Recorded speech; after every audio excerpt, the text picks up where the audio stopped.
Muy buenas tardes, mis amados discípulos. Soy Manu Pereiro, ministro de la Iglesia del Primer Siglo por la voluntad de Dios, y aprovecho esta oportunidad una vez más para enviarles mis bendiciones, la gracia y la paz de nuestro Padre Celestial en el maravilloso nombre de nuestro Señor y Salvador Jesucristo. Quiero recordarte que la palabra de Dios quiere decir lo que dice y dice lo que quiere decir. Dios tiene un propósito para todo lo que dice, la forma en que lo dice, dónde lo dice, cómo lo dice, cuándo lo dice, por qué lo dice y a quién se lo dice. Antes de comenzar esta enseñanza, deseo operar las manifestaciones que Dios nos ha dejado para que las usemos. En este caso voy a hablar en lenguas y luego interpretaré lenguas. Ari por etenes kamai komai kandi, shoko kole kare kandai, neske kandi shani kamai kelei, aya sabarite nei e sombo donde, brico mare kami y shotike kale kandai. Hijitos míos, bien hacéis en estar atentos a mi palabra. Mi palabra es luz, mi palabra es revelación, mi palabra es mostrar secretos ocultos que yo he mantenido por tiempos y edades, pero que ahora han sido manifestados por medio de mi palabra revelada a mis santos hombres que hablaron porque fueron inspirados por mí. Manténganse firmes como al lugar a una antorcha que alumbra en este momento de oscuridad. Amado Padre, gracias. Gracias por recordarnos que debemos estar atentos a tu palabra, que tu palabra es nuestra guía, que tu palabra revela secretos divinos, que tu palabra nos muestra el camino por donde nosotros debemos caminar. Tenemos que estar atentos como a la luz de una antorcha, como a la luz de un faro. Gracias, Padre amado, por hacer disponibles estas manifestaciones que nos exhortan y nos edifican.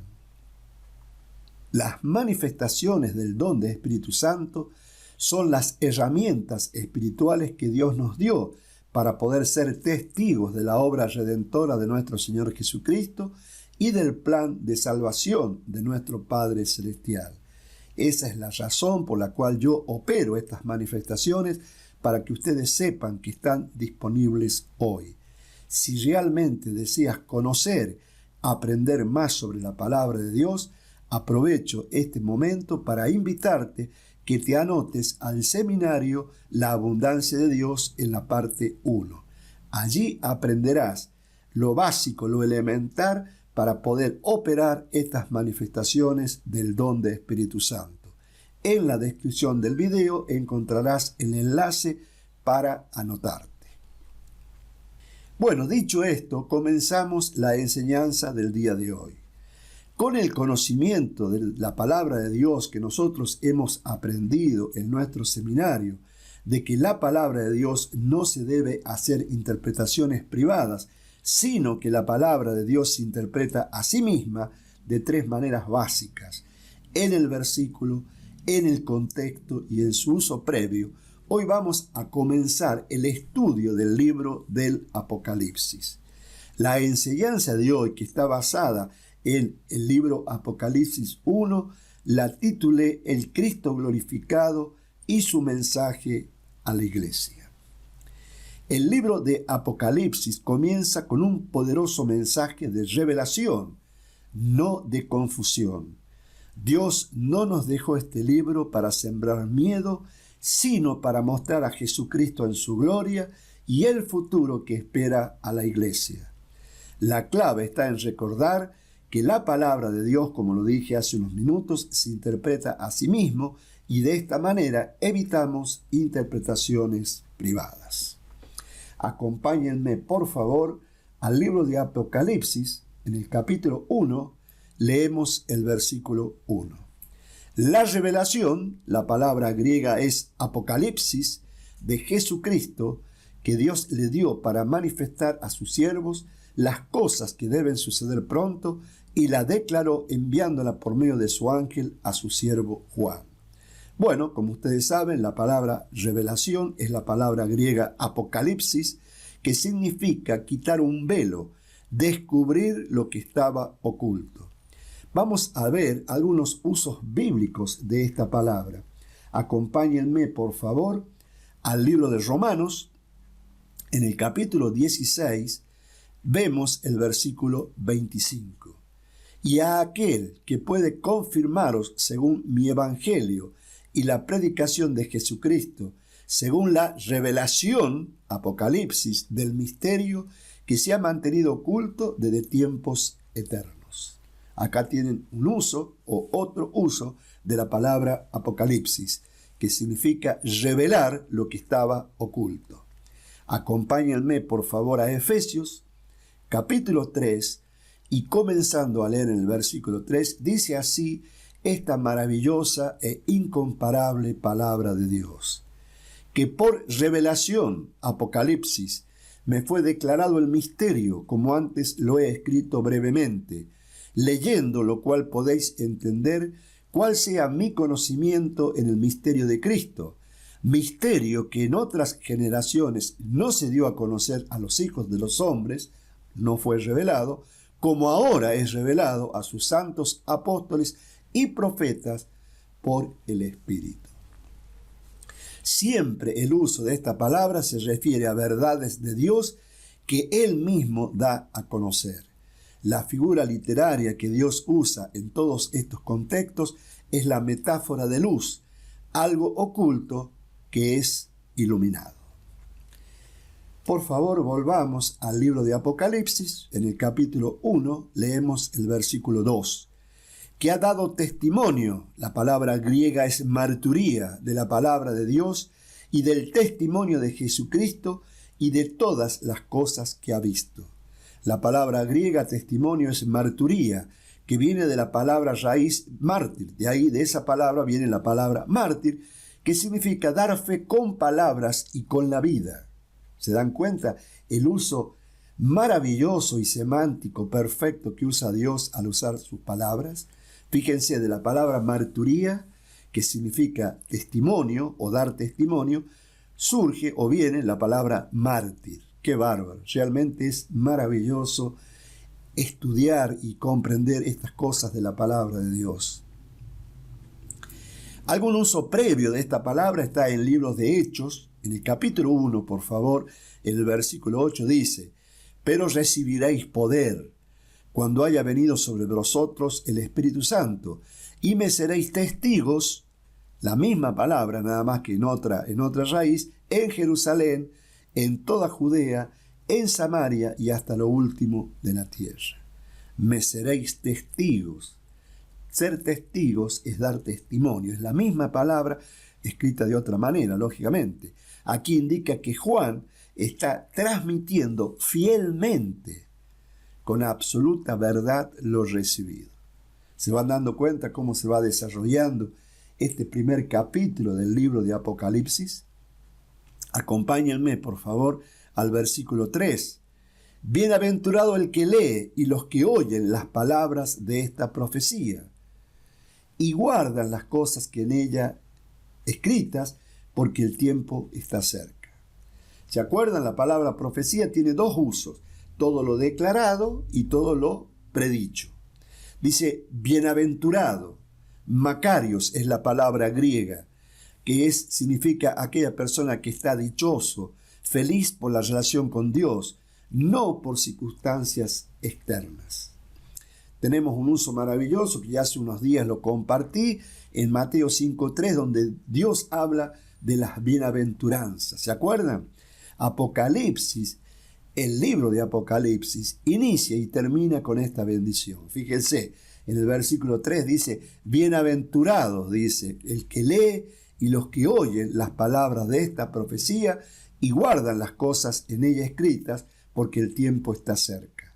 Ahí comienza con la bienaventuranza. Fíjense, Apocalipsis 22, versículo 7. He aquí vengo pronto. Bienaventurado, nuevamente, el que guarda las palabras de la profecía de este libro. El propósito de los versículos 1, 2 y 3 es revelar a Jesucristo, no ocultarlo. Bienaventurados quienes leen y guardan este mensaje. ¿Se dan cuenta?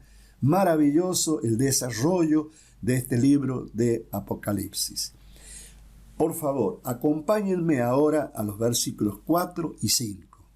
Juan, a las 7 iglesias que están en Asia: gracia y paz a vosotros, del que es y que era y que ha de venir, y de los 7 espíritus que están delante de su trono, y de Jesucristo, el testigo fiel, el primogénito de los muertos y el soberano de los reyes de la tierra, al que nos amó y nos lavó de nuestros pecados con su sangre. Bueno, como ustedes están apreciando, yo he puesto en paréntesis algunas palabras en que yo deseo destacar. Por ejemplo, en el versículo 5 dice: Jesucristo, el testigo fiel, el primogénito. La palabra primogénito significa el primero de los muertos, el primero resucitado de los muertos. Lamentablemente, en muchas iglesias se sigue enseñando hasta el día de hoy que cuando una persona muere va al cielo o va al infierno, o en algunas doctrinas va al purgatorio. Nada de eso es verdad con respecto a la exactitud y precisión de la palabra. El único que resucitó de los muertos es Jesucristo. Todos los otros que han muerto están muertos hasta que Cristo retorne. Porque si no, ¿qué sentido tendría de que Cristo retorne y resucite a los muertos si ya están con Él? ¿Se dan cuenta cómo la mentira del diablo termina siendo ridícula?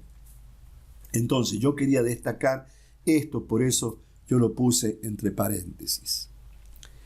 Fíjense algunos usos de esta palabra, hablando del primogénito, ¿no? Colosenses, por favor, capítulo 1, versículo 18. Y Él, Jesucristo, es la cabeza del cuerpo, que es la iglesia. Él que es el principio, el primogénito de entre los muertos, para que en todo tenga la preeminencia. Dios ha puesto a Jesucristo como es el número 2, y en todo tiene la preeminencia. ¿Por qué? Porque Él se la ganó. No fue gratis. Jesucristo tuvo que entregar su vida para salvarnos a todos nosotros, como dice, que Él nos amó y nos lavó de nuestros pecados con su sangre. Él se ganó el ser Rey de Reyes y Señor de Señores. Versículo 6 del libro de Apocalipsis 1. Y nos hizo reyes y sacerdotes para Dios, su Padre. A Él sea gloria e imperio por los siglos de los siglos. Amén. Vuelvo a destacar en paréntesis la relación de Jesucristo con Dios, su Padre. Dios era el Padre de Jesucristo. Jesucristo no era Dios. Jesucristo fue creado por Dios, fue concebido por Dios, pero no era Dios. Versículo 7. He aquí que viene con las nubes, y todo ojo le verá, y los que le traspasaron, y todos los linajes de la tierra harán lamentación por él. Sí, amén. Dios nos saluda. Dios es Él, Dios era y Dios se va a manifestar al final de los tiempos. Nos muestra su perfección al citar los 7 espíritus. La palabra, el número 7, siempre está relacionado con la perfección. Y a Jesucristo, su Hijo, su testigo fiel, el primogénito de los muertos. Dios usa la figura literaria antítesis implícita entre el Cristo glorificado, que manifiesta la vida eterna, y los reyes de la tierra, que llorarán por él. Es maravilloso la palabra de Dios. Apocalipsis, por favor, versículo 8. Yo soy el alfa y el omega, principio y fin, dice el Señor. Entre paréntesis, quiero hacer una aclaración. El que es y que era y que de a venir, el Todopoderoso. Nosotros tenemos que dividir correctamente la palabra de Dios cuando nos encontramos con este tipo de situaciones que nos hacen dudar sobre de quién está hablando. Dios es el Señor de todo. Jesucristo también es Señor. ¿Se acuerdan de esa profecía de David cuando dijo el Señor a mi Señor, siéntate a mi diestra hasta que ponga a tus enemigos por estrado de tus pies. Dios le llama Señor a Jesucristo. ¿Por qué? Porque Jesucristo es Señor de señores y Rey de reyes. Es el número 2 con respecto al orden que Dios ha establecido. Ahora, en este contexto, cuando la palabra dice, yo soy el alfa y el omega, principio y fin, dice el Señor, el que es y que era y el que ha de venir o el que se ha de manifestar, el Todopoderoso, está hablando de Dios el Padre, no de Jesucristo. Tenemos que dividir correctamente la palabra de Dios. Acá en el versículo 8 dice, yo soy el alfa y el omega. Es la primera y última letra del alfabeto griego. Significa el principio y el fin. Lo que está transmitiendo Dios es que Él lo abarca todo. El reino de Dios está por encima de todos. Ahora, va a existir un reino por debajo de Dios, que es el reino de nuestro Señor y Salvador Jesucristo. Pero el reino de Dios abarca todo. Miren, vamos a ver algunos usos de la palabra, de este concepto del principio y el fin. Isaías, por favor, en el capítulo 41, leemos el versículo 4. ¿Quién hizo y realizó esto? ¿Quién llama las generaciones desde el principio? Yo, Jehová, el primero, y yo mismo con los postreros. Acá está el uso de que Dios lo abarca todo. En el capítulo 44 de este mismo libro, en el versículo 6, dice, así dice Jehová, Rey de Israel y su Redentor, Jehová de los ejércitos. Yo soy el primero y yo soy el postrero, y fuera de mí no hay Dios. Dios se presenta como el primero y el postrero. La figura literaria que Dios usa se llama meremismo, expresar el todo mencionando extremos. Cristo, el alfa y omega, Cristo como Señor de señores y Rey de reyes. Volvamos por favor al libro de Apocalipsis, en el capítulo 1, leemos los versículos 9 y 10. Yo, Juan, vuestro hermano y copartícipe vuestro en la tribulación y en el reino y en la paciencia de Jesucristo. Estaba en la isla llamada Patmos por causa de la palabra de Dios y el testimonio de Jesucristo. Yo estaba en el Espíritu, en el día del Señor, y oí detrás de mí una gran voz como de trompeta. Bueno, ¿qué significa estar en el Espíritu? Primero, la palabra Espíritu es la palabra griega neuma, que significa aliento, viento, espíritu.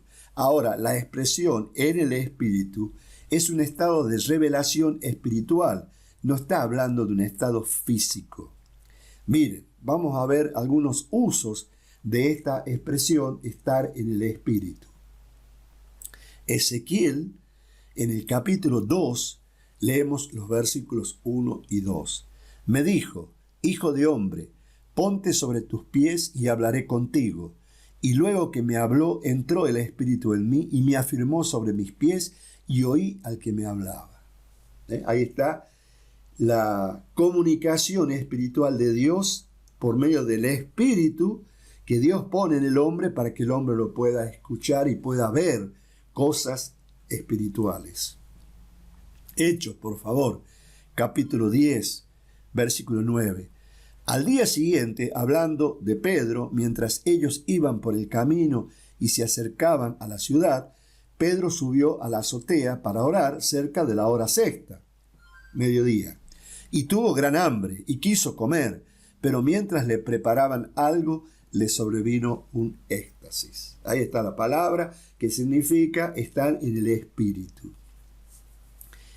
En ese momento, Juan, el apóstol Juan, ya estaba recibiendo la revelación, el famoso Apocalipsis, de todas las cosas, primero para que las escribiera a las iglesias y después para que las iglesias tuvieran conocimiento de las cosas que iban a acontecer. Volvamos por favor a Apocalipsis. En el capítulo 1 leemos los versículos 11 y 12, que decía, yo soy el alfa y el omega, el primero y el último. Escribe en un libro lo que ves y envíalo a las 7 iglesias que están en Asia, a Éfeso, Esmirna, Pérgamo, Tiatira, Sardis, Filadelfia y Laodicea.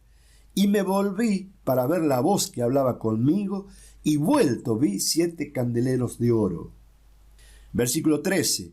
Y en medio de los 7 candeleros a uno semejante al Hijo del Hombre, vestido de una ropa que llegaba hasta los pies y ceñido por el pecho con un cinto de oro.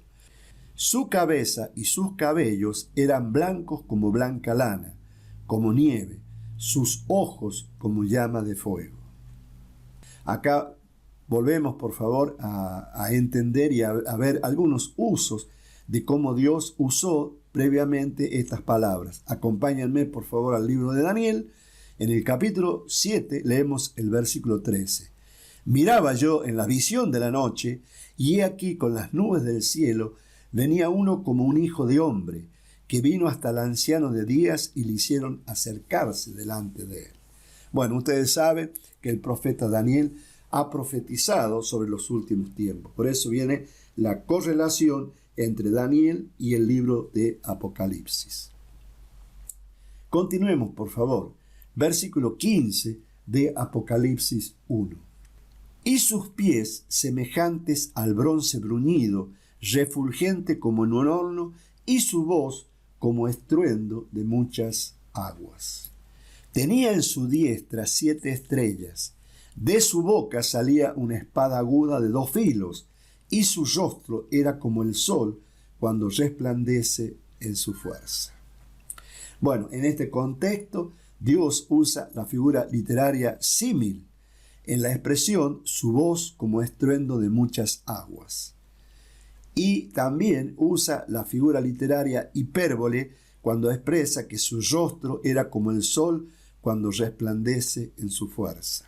Ahora bien, dice que en su diestra tenía 7 estrellas. No dice lo que eran las 7 estrellas, pero lo vamos a averiguar leyendo el contexto. Ahora, la palabra de Dios acá dice que de su boca salía una espada aguda de 2 filos.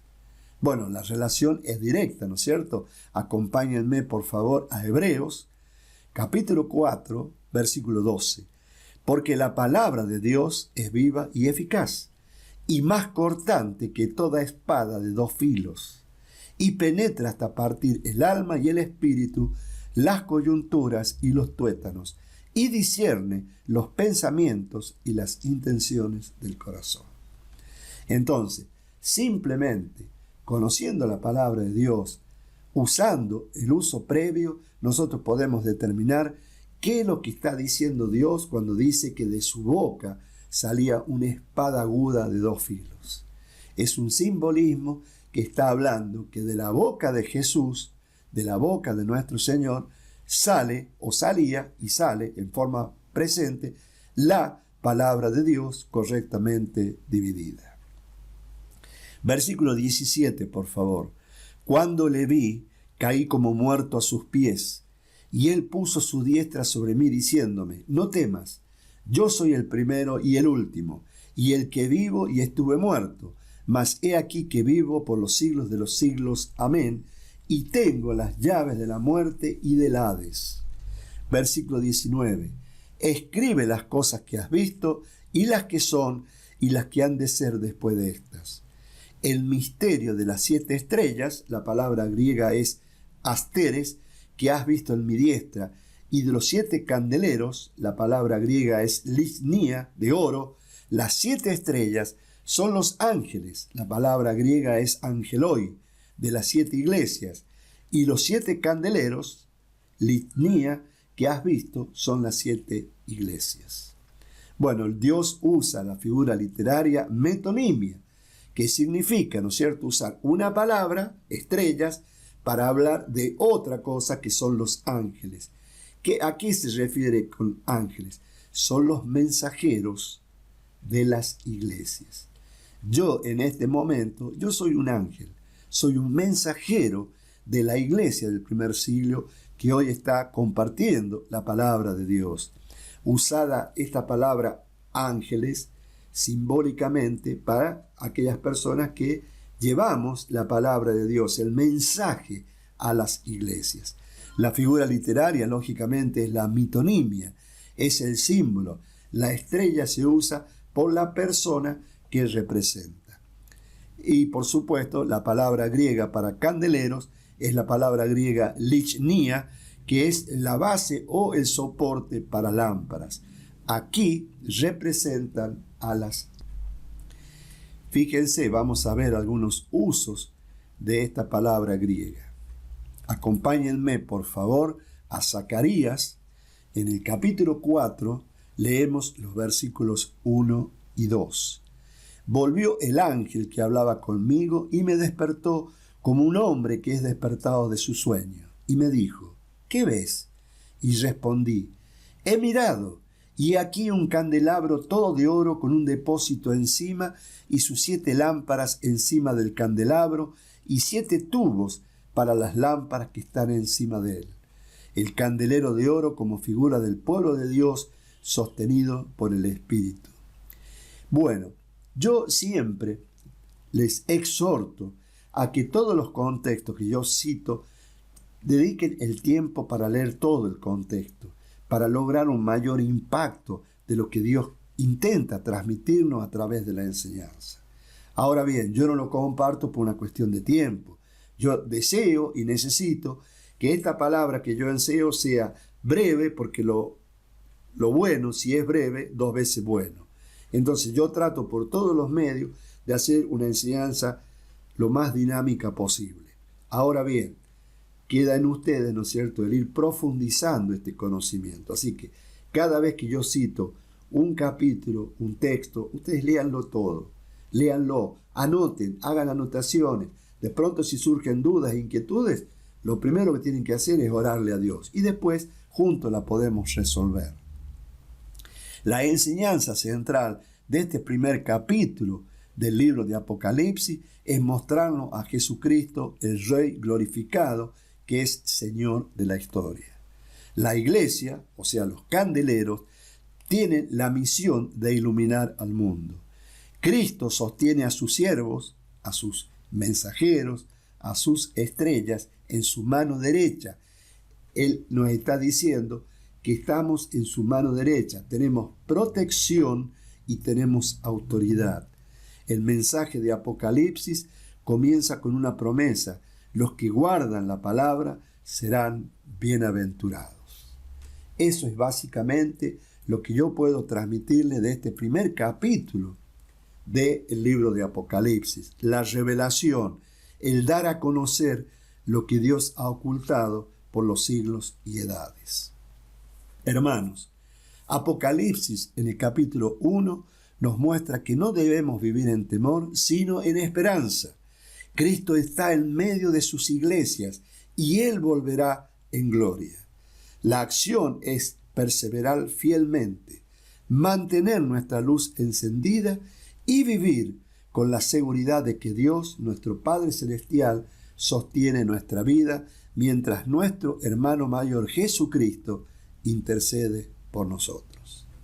Aplicando todos los principios que hemos aprendido en el seminario La Abundancia de Dios, podemos interpretar, o mejor dicho, podemos dejar que la palabra de Dios se interprete a sí misma, evitando suposiciones y situaciones que realmente no existen.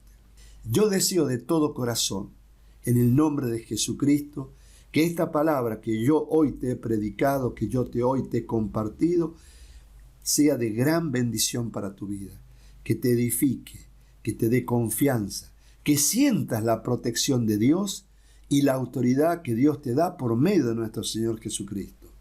He quedado impactado con esa figura de que Jesucristo nos tiene en su diestra, dándonos protección y dándonos autoridad a todos nosotros que compartimos tu palabra, que compartimos la palabra de Dios. Y tú eres parte de ese plan que Dios ha diseñado, porque tú no estás al margen. Tú has sido comisionado, encomendado. Se te ha dado el mandamiento de que prediques la palabra a tiempo y fuera de tiempo. No necesitas que nadie te autorice. Tú estás autorizado por Dios y por nuestro Señor y Salvador Jesucristo. Deseo lo mejor para tu vida y te envío mis bendiciones y te bendigo a ti que me estás escuchando en el nombre de Jesucristo, para gloria de Dios Padre y para gloria de su palabra. Nos vemos el próximo viernes. Chao, chao.